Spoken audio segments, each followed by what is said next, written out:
Hello viewers, Assalamu alaikum. How are you? I think you are well, very much. I am also fine.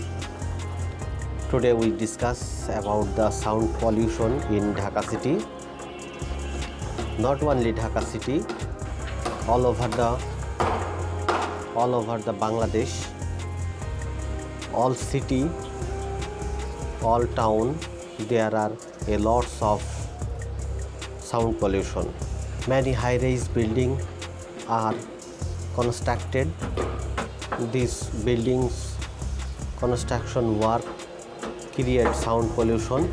Industries, loudspeaker, a lot of things create the sound pollution. Another thing is vehicle.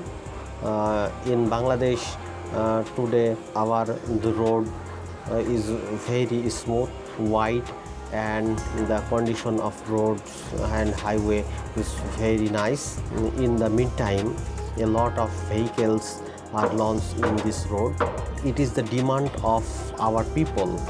Many vehicles, many industrial works, many construction work. So we should very aware about the sound pollution. There is a lot of bad impact on the human body of sound pollution.